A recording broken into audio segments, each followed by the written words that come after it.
Primeiro copiloto, gatilho da memória. Ele está sendo disparado.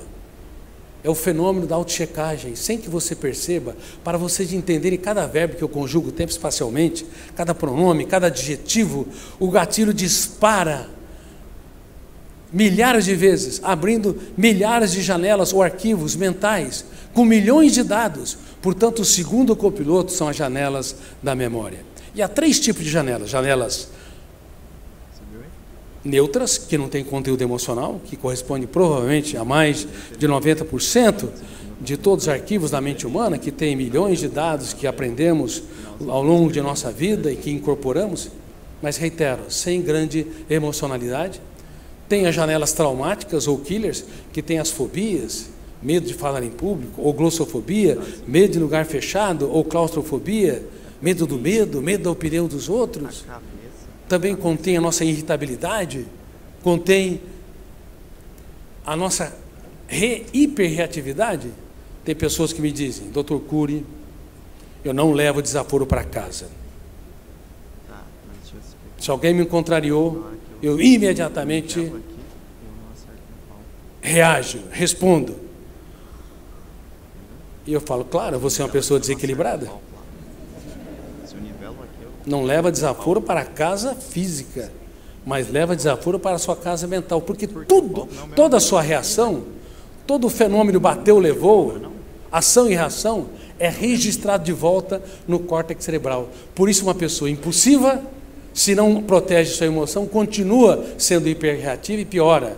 Por isso, uma pessoa ansiosa, se não recicla a sua ansiedade, não filtra estímulos estressantes, não diminui a expectativa em relação aos outros, aumenta a sua ansiedade ao longo do tempo.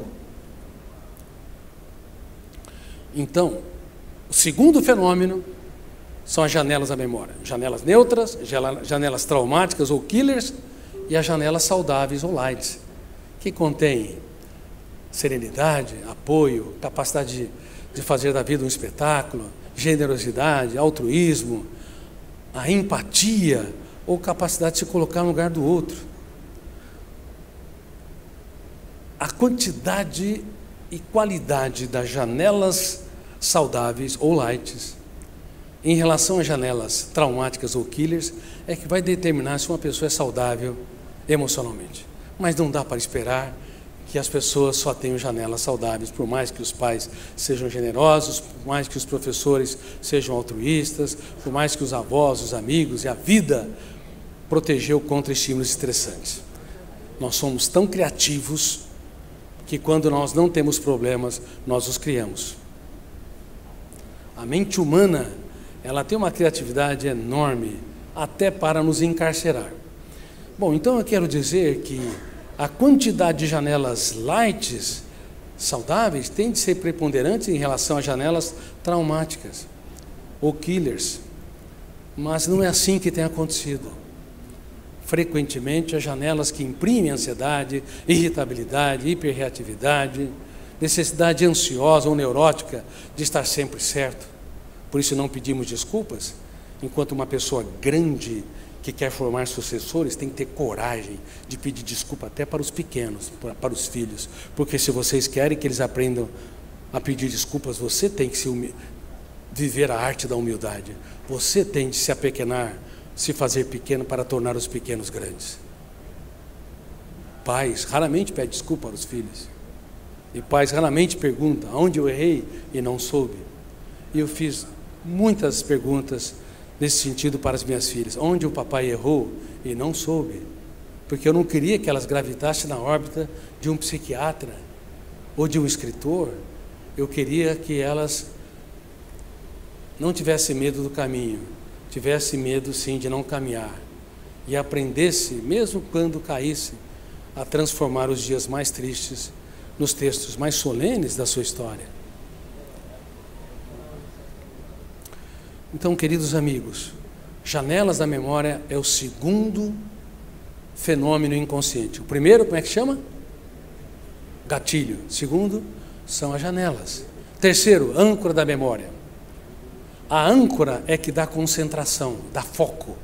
Uma pessoa que detona o gatilho, por exemplo, se ela tem glossofobia ou medo de falar em público, enquanto ela está dando a sua conferência, abre uma janela traumática ou killer, de que ela não vai conseguir expressar suas ideias, de que as pessoas não gostarão das suas palavras, das suas informações, alguém bocejou, teve que sair para o banheiro, enfim, o volume de tensão é tão grande que ao invés de gerar foco, gera o que é pior, hiperfoco.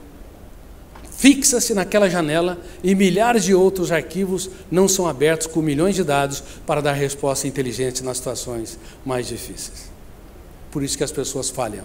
Foco é importante para gerar concentração, assimilação, retenção e construção de ideias. Hiperfoco é um problema. Por isso, quando teu filho te contraria, se você não proteger a sua emoção, não fizer uma outra técnica de gestão da mente, que é o silêncio proativo, ao invés de reagir, ao invés de exercer a sua autoridade a ferro e fogo, você se cala por fora e grita por dentro. Por que me ofendeu? Em que circunstância me ofendeu? Eu também não tive atitude com meu pai desse jeito? Qual a melhor reação para conquistar? Melhor atitude para provocar meu filho a ser líder de si mesmo e aprender a ter uma mente brilhante, livre, a ser um sucessor?